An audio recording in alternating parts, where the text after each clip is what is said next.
Hello everyone. Because I'm in one of my first group rides of the year, I figured I would talk about, is riding in a group safer? You know, is there safety in numbers on a motorcycle? Well, on one hand, you have more bikes, more noise, more lights, you know, more noticeability. Cars can see you theoretically better. Now, whether or not that translates into safety is the question.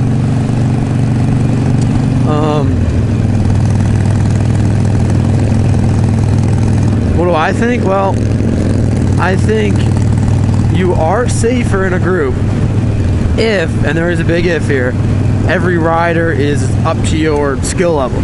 Because what happens is, if a rider is not as good of a rider, then, wow, look how low that fat boy's getting on these turns. Anyway, if a rider's not to your skill level, what's going to happen is they're going to put you in more risk, because they could run into you from behind.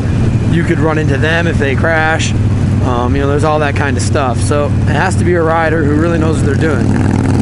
Now, also, what happens too is riders in behind you have to stop more, you know, they have to stop, make sure they can stop as quickly or more quickly than you can. So if somebody's on a type of bike that just can't stop as fast, then you're simply, you know, there's not a whole lot they can do, even if they are a good rider.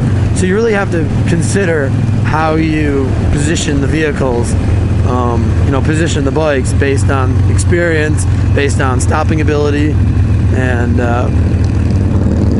you know, all that sort of stuff.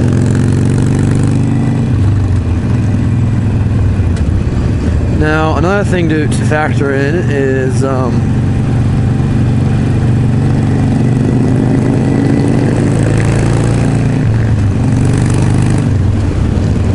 okay, so the biggest thing I like about group riding is what happens is even when you're staggered, you wind up having two brake lights, almost as if you were a car, which is kind of nice, because it just gives you people double the warning that you're stopping, rather than just one little brake light on the back of your bike.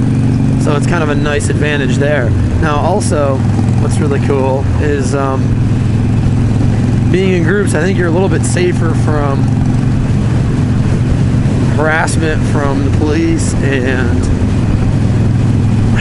like just I don't know. I mean, if you're speeding and whatever, then it is what it is. But I guess I really do think there is strength in numbers. Now, on the flip side of the coin, you have to consider that if the riders in front of you or behind you aren't as skilled, now that's putting you in danger. Also, if the riders are just, even if they're skilled, but they're just doing stupid things in the group ride, like riding too close, accelerating close to you and then letting off and whatever, then that can cause, or passing you, that can cause danger that you didn't otherwise have. So you really have to factor in all that stuff and really know who you're going to ride with, and figure out if they're the type of person and someone you can trust enough to ride with. Because if you don't think you can trust them, then you shouldn't be riding with them, which is kind of obvious, but at the same time, you know, sometimes you overthink these things. You say, oh, I don't want to go with my buddy on a ride. Well, if your buddy's kind of an idiot, maybe you shouldn't ride with him, no matter how good of friends you are with him, which kind of sucks, but that's just how it is. Now, riding solo, some of the benefits, the biggest benefit can be, is that you really have the whole lane to yourself. Now, obviously, you're riding staggered in a group, or should be. I mean, some people would argue that, but I think you should be.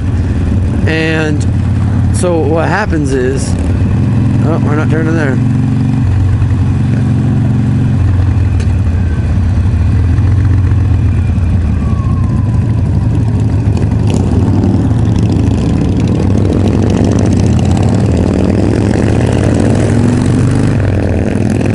So what happens is, when you're in a group, is that, yeah, you can swerve to avoid things and all that. I mean, you have that ability, but you're still responsible for staying in your half of the lane, especially, like, you know, if you're in the middle.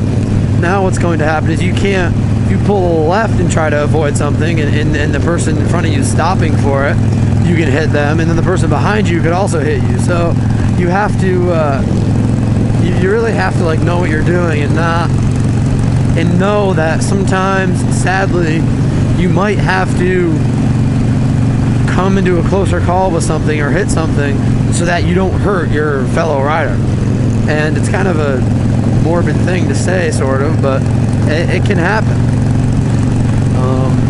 The other thing is that you have to watch out for is when you're riding single, you know, you can really swerve in and out and take quick turns and stuff like that and not have to worry about keeping the group. But with a group, you know, you want to pass a car, you have to pass that car as if you're driving a tractor trailer.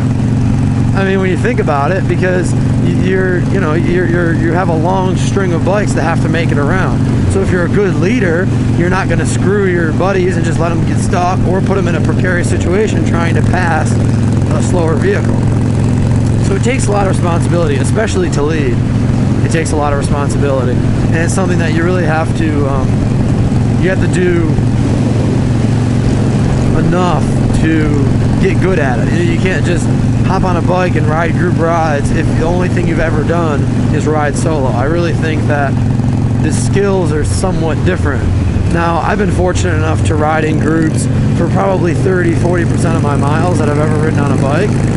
So I feel as though I have enough experience to safely ride in a group, and that